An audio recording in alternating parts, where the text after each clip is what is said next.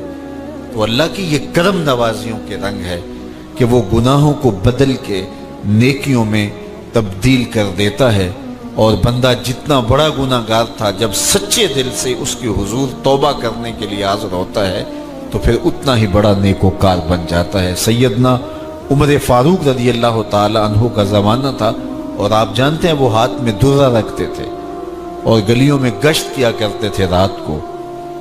دن کو بھی آپ دیکھتے تو ایک شرابی تھا جو ہاتھ میں شراب کی بوتل لیے آ رہا تھا، اچانک گلی کا موڑ کاٹا تو آگے حضرت عمر آ رہے تھے، ایک دم ڈر گیا اور دل ہی دل میں کہا اے اللہ حضرت عمر کے قہر سے بچا لے، ساری زندگی شراب نہیں پیوں گا۔ سچی توبہ کر دی اور جلدی سے وہ شراب کی بوتل بغل میں دبا لی۔ اتنے میں حضرت عمر بھی سر پہ پہنچ گئے اور کڑک کے کہا، گرج کے کہا کہ یہ تیرے پاس کیا ہے؟ تو تھی تو شراب۔ اب ڈرتے ہوئے اس نے کہا حضور یہ سرکہ ہے۔ تو حضرت عمر فرمایا نکالو۔ اب وہ تھر تھر کانپ رہے اور بغل سے وہ شراب کی بوتل نکالی۔ جب نکالا تو وہ شراب نہیں تھی، سرکہ بن چکا تھا۔ تو جو اللہ شراب کو سرکے میں بدل دینے پہ قادر ہے وہ گناہوں کو نیکیوں میں بدل دیتا ہے۔ تو یہ ایک صورت دکھائی کہ دیکھو یہ شراب کو سرکے میں تبدیل کر دیا، تمہارے گناہ بھی نیکیوں میں تبدیل کر دیں گے۔ تم آؤ تو صحیح اس کی چوکھٹ پہ، تم ہاتھ تو پھیلاؤ۔ حضرت داتا گنج بخش علی حجویری علیہ رحمہ کشف المعجوب کے اندر لکھتے ہیں کہ جو فرمایا گیا کہ جس نے توبہ کی اللہ نے اس کی مغفرت کر دی، تو ایک بزرگ کا قول نقل کیا کہ جس کو اللہ نے بخشنا تھا اللہ نے اس کو توبہ کی توفیق دے دی۔ اس کو بلایا ہی اسے ہے جس نے مغفرت کرنی تھی۔ تو توبہ کی توفیق کا نصیب ہو جانا یہ اللہ کی خاص رحمتیں ہیں، اور توبہ کرنے والا اللہ کی خاص رحمتیں پاتا ہے۔ توبہ کرنے والا جب اس کے حضور حاضر ہوتا ہے تو اللہ تعالیٰ اس پہ بہت خوش ہوتا ہے۔ اللہ کے محبوب علیہ السلام نے باقاعدہ ایک مثال سے یہ حقیقت سمجھائی کہ توبہ کرنے والے کے لیے اللہ کی خوشی کا عالم کیا ہوتا ہے، اللہ کیسے خوش ہوتا ہے توبہ کرنے والے پر۔ تو حضور نے ارشاد فرمایا ایک بندہ لمبا سفر کر کے اور صحرا کے اندر ایک لمبے سفر پہ تھا، تو راستے کے اندر اس نے چند لمحوں کے لیے سستانے کے لیے، دوپہر کاٹنے کے لیے ایک درخت کے ساتھ اپنا جانور باندھا اور خود سو گیا۔ اس کا خیال تھا چند لمحوں کے لیے آنکھوں کی نیند نکالوں گا اور آگے بڑھ جاؤں گا، اس لیے اس نے سامان بھی سواری اونٹ کے اوپر جو لدا ہوا سامان تھا، اس میں کھانا تھا، پینا تھا، دیگر ضروریات کی چیزیں تھی، تو وہ بھی نہیں اتارا، کجاوے پر ہی پڑا رہا کہ چند لمحوں کے لیے میں نے کمر سیدھی کرنی اور آگے چلے جانا ہے۔ تو تھوڑی دیر کے بعد اس کی آنکھ کھلی تو کیا دیکھتا ہے کہ اونٹ ماں ساز و سامان کے غائب ہے۔ تو صحرا میں اونٹ کا گم جانا زندگی گم جانے کے مترادف ہے۔ تا حد نظر نہ کوئی آبادی، نہ کوئی انسانی وجود، تو پھر زندگی نہیں موت کے منہ میں اپنے آپ کو دھکیل لینا ہے جنگل میں اگر آپ کے پاس کچھ باقی نہیں بچتا ہے۔ تو اس نے دیکھا کہ سواری غائب ہے، سواری غائب ہے تو اس کے اوپر جو سامان تھا وہ بھی غائب ہے، تو وہ دائیں بائیں بھاگا دوڑا اس خیال سے کہ میں جو ہے وہ اپنی سواری کو تلاش کر لوں، لیکن سواری نہیں مل پائی۔ تو پھر وہ دوبارہ آیا اور اسی جگہ بیٹھ گیا، اب موت کا انتظار کرنے لگا۔ چونکہ صحرا میں سواری گم گئی اور میلوں تک انسانی آبادی ہی نہیں ہے، تو وہی پیاس سے ہلکان ہوا، بے چین ہوا، وہاں درخت کے ساتھ ٹیک لگا کے موت کا منتظر ہو کے بیٹھ جاتا ہے، اور یوں بیٹھے بیٹھے اس کی آنکھ لگ جاتی ہے۔ اچانک اس کی آنکھ کھلتی ہے تو کیا دیکھتا ہے کہ اونٹ ماں ساز و سامان کے پاس کھڑا ہے۔ تو اونٹ کا ملنا زندگی مل جانا تھا، تو وہ اتنا خوش ہوا کہ خوشی سے اس کی زبان بل کھا گئی۔ وہ کیا کسی نے کہا نا کہ جب بھی تیری قربت کے امکان نظر آئے ہم اتنے خوش ہوئے کہ پریشان نظر آئے. تو کہنا تو یہ تھا کہ اے اللہ تو میرا رب اور میں تیرا بندہ، لیکن وہ خوشیوں کے ہجوم میں درک گیا اور کیا کہتا ہے اللہم انت عبدی وانا ربک، اے اللہ تو میرا رب، تو میرا بندہ اور میں تیرا رب. تو اس قدر وہ خوشیوں میں درک گیا کہ اس کو اپنی زبان پہ قابو اور کنٹرول نہ رہا. کسی کے آنے سے ایسے ہوش اڑے ساقی کے، شراب سیخ پہ ڈالی اور بوتل میں کباب. تو کہتا اللہم انت عبدی وانا ربک، تو میرا بندہ اور میں تیرا رب. تو یہ اس کی زبان قابو میں نہ رہی اور وہ بل کھا گیا، خوشیوں کا ہجوم ایسا ہوا. تو اللہ کے محبوب نے یہ مثال بیان کرنے کے بعد ارشاد کیا مجھے بتاؤ اس بندے کو کتنی خوشی ہوئی کہ زبان پہ قابو نہیں، جذبات پہ کنٹرول نہیں، کہنا کچھ ہے بول کچھ رہا ہے. تو صحابہ نے عرض کی حضور بہت خوشی ہے. تو فرمایا جس طرح یہ بندہ اونٹ کے ملنے پر واپس آنے پہ خوش ہوا، حتیٰ کہ خوشیوں کے ہجوم میں اس کی زبان بھی قابو میں نہیں رہی، یہ بتا رہا ہے خوشیوں کے وفور کا عالم اور مسرتوں اور جو ہے وہ خوشیوں کی کثرت کا عالم بتا رہا ہے. تو فرمایا یہ بڑا خوش ہوا جب کوئی بندہ پلٹ کے مالک کی دہلیز پہ آتا ہے، اللہ اس سے بھی زیادہ خوش ہو کہ میرا بندہ میری چوکھٹ پہ آ گیا. تو پھر اللہ یہ نہیں دیکھتا کہ اس کے گناہ کتنے ہیں، سمندر کی جھاگ کے برابر بھی گناہ ہو تو معاف کر دیے جاتے ہیں، اس لیے کہ میرا بندہ پلٹ کے میری چوکھٹ پہ آیا.